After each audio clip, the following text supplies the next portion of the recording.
नमस्कार दोस्तों, कैसे हैं आप सभी। बात सच कहूंगा, कड़वी कहूंगा और सीधा सीने के आर पार हो जाती है। यूं बैठकर तमाशा देखने वालों में शामिल आप हो गए हो। आपको क्या पता क्या होने वाला है आपके साथ। जो सपने आप देखे हैं ना सरकारी नौकरी के, वो सपने सपने ही रह जाएंगे। कुछ इस प्रकार की तैयारी आपके लिए हो रही है। जी बिल्कुल, इस बात में सच्चाई है। सोचना, गहराई से मनन करना, क्या बोल रहा हूं मैं, सच्चाई इस बात में। आए दिन डेली कुछ ना कुछ बदलाव। अब रीट मेरिट से बनेंगे अस्थायी शिक्षक, एक ऐसा बयान, एक ऐसा अपडेट आता है। युवाओं के साथ एक बार फिर से धोखा। युवाओं के साथ धोखा हो रहा है, लेकिन गलती युवाओं की है। क्योंकि युवा बोलेगा नहीं, क्योंकि उसने सहन करना सीख लिया है। उसने सहन करना सीख लिया है। अब उसके साथ उसे छोड़े या मारे, बस चुपचाप बैठा है, कोई मतलब नहीं। सीईटी जैसा प्रक्रम आया और आपकी धज्जियां उड़ा दी, आपके सपनों की, आपके नौकरियों की। ले लिया सिलेक्शन। जहां लाखों स्टूडेंट लगने के कगार में थे, वहां हजारों में करके छोड़ दिया।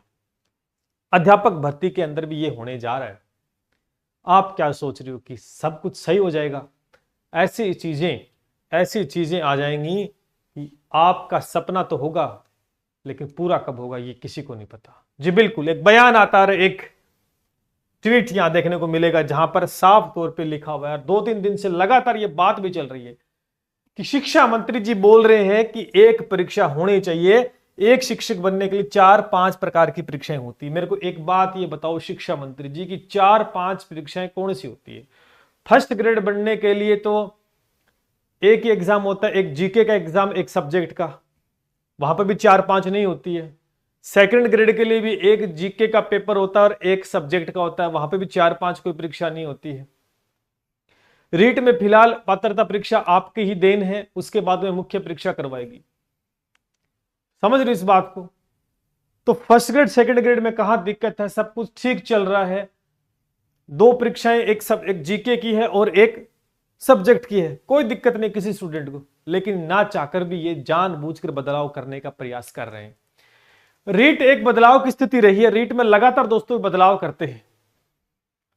स्टूडेंट हर बार की तरह फंसता है कि इस बार मेरा सिलेक्शन हो जाएगा, लेकिन हर बार वो पैटर्न बदलकर आपको ऐसे चक्रव्यूह में डाल देते हैं कि आप सिलेक्शन तो छूट, आपके नंबर भी पता नहीं कहां मिलेंगे। जी बिल्कुल, इसमें साफ तौर पे ये बात लिखी गई है कि 4 से 5 परीक्षाएं होती हैं। कितनी होती है? 4 से 5 परीक्षाएं होती हैं। कई परीक्षा देते समय जीवन बीत जाता है, जीवन बीत जाता है, क्या बात है। इसके बाद सिलेक्शन नहीं हो पाता, निराशा होती है। उनके लिए एक परीक्षा होनी चाहिए। अब ये मेरे ये समझ में नहीं आ रहा, युवाओं को अभी तक ये समझ में नहीं कि एक परीक्षा किसकी करवा रहे हो? क्या first grade, second grade, third grade, तीनों की एक ही परीक्षा करवाओगे क्या? और अलग अलग भी करवाओगे तो 3 परीक्षा तो वैसे ही होगी। और फिर उसमें किस प्रकार से आप इंप्लीमेंट करोगे? जहां मेरे को मैथ पढ़ानी है जाकर, लेकिन मुझे जीके भी पढ़ना पड़ रहा है, मुझे इंग्लिश भी पढ़नी पड़ रही है, मुझे हिंदी भी पढ़नी पड़ रही है, मुझे संस्कृत भी पढ़नी पड़ रही है। जहां पढ़ानी मैथ है किसी बच्चे को जाकर, सोच लो इस बात में। उसके बाद देखो, जिसमें समय भी बचे, हम मेरिट बना करते कर सकते कि आपका अस्थायी सिलेक्शन हो गया। देखो क्या बात, ये नया कुछ एक पैतरा आया है कि आपका अस्थायी रूप से सिलेक्शन हो गया है। कोशिश करेंगे उसका अस्थायी अपॉइंटमेंट लेटर भी हो। क्या मतलब है इसका? बोलने, ये जबान है, बोल कुछ भी बोल दो इसमें, लेकिन एक बोलने से युवाओं का दर्द को कौन समझेगा? एक युवा हर बार की तरह इस बार भी हम सिलेक्शन ले लेंगे, फिर वो मेहनत करता है, फिर वो मोटिवेट होता है, दोबारा से तैयारी शुरू करता है, लेकिन फिर आपकी जुबान हिल जाती है और फिर उसके सारे सपने टूटकर बिखर जाते हैं। क्या होगा क्या नहीं होगा जब आपको ही नहीं पता, जुबान हिला दी और फिर युवा संशय पड़ गया, सब तैयारी करें करना करें, क्या पढ़ें, क्या आएगा, क्या पैटर्न बदलेगा, क्या सब्जेक्ट आएगा, क्या सिलेबस आएगा, कोई अता पता नहीं है। कब एग्जाम होगा? मैं आपको फिर कह देता हूं, सरकार का कोई मकसद नहीं है आपको सरकारी नौकरी देना। मैं हमेशा बात सच बोलता हूं और कड़वी बोलता हूं। कोई मकसद नहीं है आपको सरकारी नौकरी देना। आपने देख ली उनकी कितनी सरकारी नौकरियां निकली हैं, सेंटर में हो चाहे स्टेट में, देख लो, सब रो रहे हैं। आने वाले दिनों में भी ये कहां गई वो 100 दिन की योजना? सरकार बनते ही 100 दिन का कार्यक्रम डिसाइड किया था, कहां गया? हवा के साथ फुर हो गया वो कार्यक्रम। क्या था उसमें? बजट में 70,000 की घोषणा हुई थी, कहां गई 70,000? कहां पर है वो 70,000? क्या आचार संहिता के बाद आ जाएगी, इसकी भी कोई किसी को कुछ अता पता नहीं है। ध्यान करना इस बात को। तो सरकार का कोई कतई मकसद नहीं है भैया सरकारी नौकरी देना। आएंगे तो कुछ ऊंट के मुंह में जीरे वाली जैसी बात होने जा रही है। किसका दोष है? युवाओं का। जब तक आप नहीं बोलोगे अपने हक के लिए, आप नहीं बोलोगे ना, तब तक इसी प्रकार से आपके साथ खेल खेला जाएगा। ध्यान करना। हम बार बार आपको जगाते हैं, बार बार समझाते हैं कि ये सही है, ये गलत है, लेकिन तुम कभी नहीं बोलोगे। और कभी नहीं बोलोगे तो तुम्हारे सपने सपने रह जाएंगे, एक दिन देख लेना। क्योंकि ये रोज ऐसे कुछ करेंगे परिवर्तन, जिसकी वजह से आप न चाहकर भी सिलेक्शन नहीं ले सकते, चाहकर भी सिलेक्शन नहीं ले सकते। ध्यान करना, ऐसी बातें सामने आ रही है। यहां पर रीट जैसा एग्जाम है, रीट के अंदर एक पात्रता परीक्षा है, एक मुख्य परीक्षा है। अब किसको ये एक करेंगे, किसको दो करेंगे, ये समझ में नहीं आ रहा। पात्रता को रखेंगे, पात्रता में रखेंगे, मुख्य परीक्षा को एक करेंगे, किसको करेंगे? मेरिट कैसे बनाएंगे? कोई आधार नहीं है। पढ़ना क्या होगा सब? यानी आने वाले दिनों के अंदर बहुत कुछ बदलाव होने वाला है। क्या वास्तव में बदलाव करेंगे, इनका भी कुछ पता नहीं है। क्या ज्यों का त्यों पैटर्न रख देंगे, उसका भी कुछ पता नहीं है।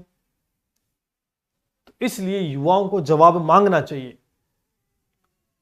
किसी वीडियो के माध्यम से, ट्विटर हैंडल के माध्यम से अपनी आवाज को रखें और बोलें कि स्पष्ट रूप से यह बात सामने रखी जाए विद ऑफिशियल नोटिस कि क्या होने वाला और कैसे हम तैयारी करें। समझ रहे इस बात को? अगर नहीं बोलोगे तो आपकी भर्तियां सिर्फ भर्तियां रह जाएंगी और आपके सपने सिर्फ सपने रह जाएंगे। फिर आएंगी भर्तियां, भर्तियां ही आएंगी, सिलेक्शन नहीं होगा। ध्यान करना, क्योंकि लगने वाले तो कुछ और होंगे, इस बात को भी ध्यान करना। इसी प्रकार से फर्स्ट ग्रेड, सेकंड ग्रेड, इनके अंदर भी परीक्षाओं का आयोजन मैंने तो देखा नहीं 4-5 कहां होती है। किसी स्टूडेंट को कोई दिक्कत नहीं है, सही है, बिल्कुल जीके का पेपर होता है और उसके बाद में सब्जेक्ट का होता है, बहुत बढ़िया है। कि पढ़ाना जाके आगे मैथ है, साइंस है, तो उसी का पेपर देगा बच्चा, तो संस्कृत तो नहीं पढ़नी पड़ेगी। रीट में जैसे पता नहीं कितने सब्जेक्ट पढ़ने पड़ते हैं, हर बार की तरह हर बार कुछ ना कुछ नया रूल आता है और वही सपने बिखर कर रह जाते हैं युवाओं के। इस बार भी कुछ ऐसा ही होने वाला है। हर बार की तरह आप अगर सहन करना सीख रहे हो तो सीखते रहो बस। फिर सपने देखें और उन्हें पूरा करने के लिए जो मेहनत कर रहे हो वो कोई काम के नहीं है। इसलिए अपने हक के लिए आवाज उठाओ और बोलो और पूछो, जवाब मांगो, क्या हो रहा है, क्या करना है, क्या नहीं करना है। ऐसे दुबक कर घर में बैठने से कुछ नहीं होने वाला। ध्यान करना इस बात को। सरकारी नौकरियां सिर्फ सरकारी नौकरियां कागजों में रहने वाली हैं, धरातल पर नहीं आएंगी। आएंगी तो कुछ गिनी चुनी, जिसमें आपको पता है गिने चुने लोग लग जाएंगे और आप जहां थे वहीं रहोगे। बदलाव होने जा रहा है, सपनों को तोड़ा जा रहा है, इस बात को ध्यान करना। अभी कुछ पता नहीं है रीट में क्या होने वाला है, फर्स्ट ग्रेड में क्या होने वाला है, सेकंड ग्रेड में आएंगी भी तो कितनी भर्तियां आएंगी। जो सपना दिखाकर आपको सरकार में आए थे, क्या वो सपने आपके पूरे होंगे? ये जवाब आपको मांगना है और आप जवाब नहीं मांग सकते तो फिर बैठ जाइए, क्योंकि फिर आप जिंदगी में कुछ नहीं कर सकते। जब गलत के खिलाफ नहीं बोल सकते, जब गलत को गलत आप नहीं कह सकते और सही को सही नहीं कह सकते, तो फिर जीना हराम है। इस दुनिया में आए हो, फिर जीना हराम है। वजन हो इस धरती के ऊपर आप सब। ध्यान करना, सच्चाई यही है, कड़वी जरूर है कि नौकरियां मिलना मुश्किल ही नामुमकिन आपके लिए हो जाएगा, क्योंकि आपने सहन करना सीख लिया। अभी क्या करें सर, पढ़े कि ना पढ़े? क्या भर्तियां वास्तविकता में नहीं आएंगी? क्या आएंगी तो कितनी आएंगी? क्या करें सर? मैं एक ही सुझाव दूंगा एज ए टीचर आपको कि आगे पता नहीं क्या सब्जेक्ट जोड़ेंगे, क्या बदलाव होंगे, लेकिन एक आपका विषय होता है, चाहे हिंदी है, चाहे गणित है, चाहे विज्ञान है, उसको मजबूत कर लें आप। क्योंकि चाहे पात्रता कराओगे, चाहे मेन कराओगे, आपका सब्जेक्ट तो आना ही आना है। उसके बाद क्या सब्जेक्ट आएंगे वो डिपेंड करेगा आने वाले कुछ ऑफिशियल नोटिस के ऊपर।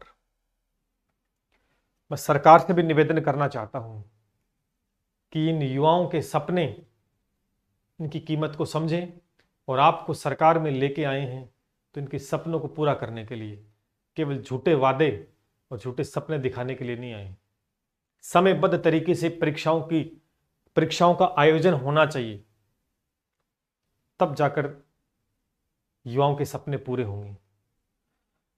अभी कुछ नहीं कहा जा सकता है, स्थिति ज्यों की त्यों है। अपनी तैयारी कर रहे हो, जिस प्रकार कर रहे हो करते रहो।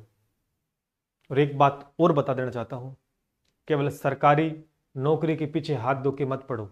अपने अंदर स्किल को डेवलप करें, अपने अंदर हुनर को पालें, हुनर दिखाएं। ये प्रैक्टिकल बात सत्य भी है। लगातार नॉन एजुकेटेड ह्यूमंस आप देख पा रहे हैं जो आज के टाइम में बड़ा पैसा कमा रहे हैं, बड़ा नाम कमा रहे हैं। क्यों? क्योंकि अंदर स्किल डेवलप कर ली, वो किसी भी क्षेत्र में क्यों ना हो। आजकल बेरोजगारी, पता है सबसे ज्यादा बेरोजगार कौन है? जो सरकारी नौकरी की तैयारी कर रहा है। आज के टाइम में सबसे ज्यादा बेरोजगार कौन है पता है? जो सरकारी नौकरी की तैयारी कर रहा है। लेकिन जो जिसके अंदर स्किल है, जो कुछ करना चाहता है, वो दोस्तों रोजगार उसको मिल रहा है, थोड़ा हो चाहे ज्यादा हो, वो रोजगार पाके बैठा है। लेकिन जो सरकारी नौकरी की तैयारी करना ना, वो बेरोजगार आज के टाइम में सबसे ज्यादा। ध्यान करना। तो अपने अंदर स्किल को डेवलप करें, क्योंकि ये आज बात कड़वी लग सकती है, लेकिन आने वाले समय में ये इस चीज की जरूरत होगी। क्योंकि सरकारी नौकरी सहसे सरकारी सहसे सपना बन के रह जाएगी।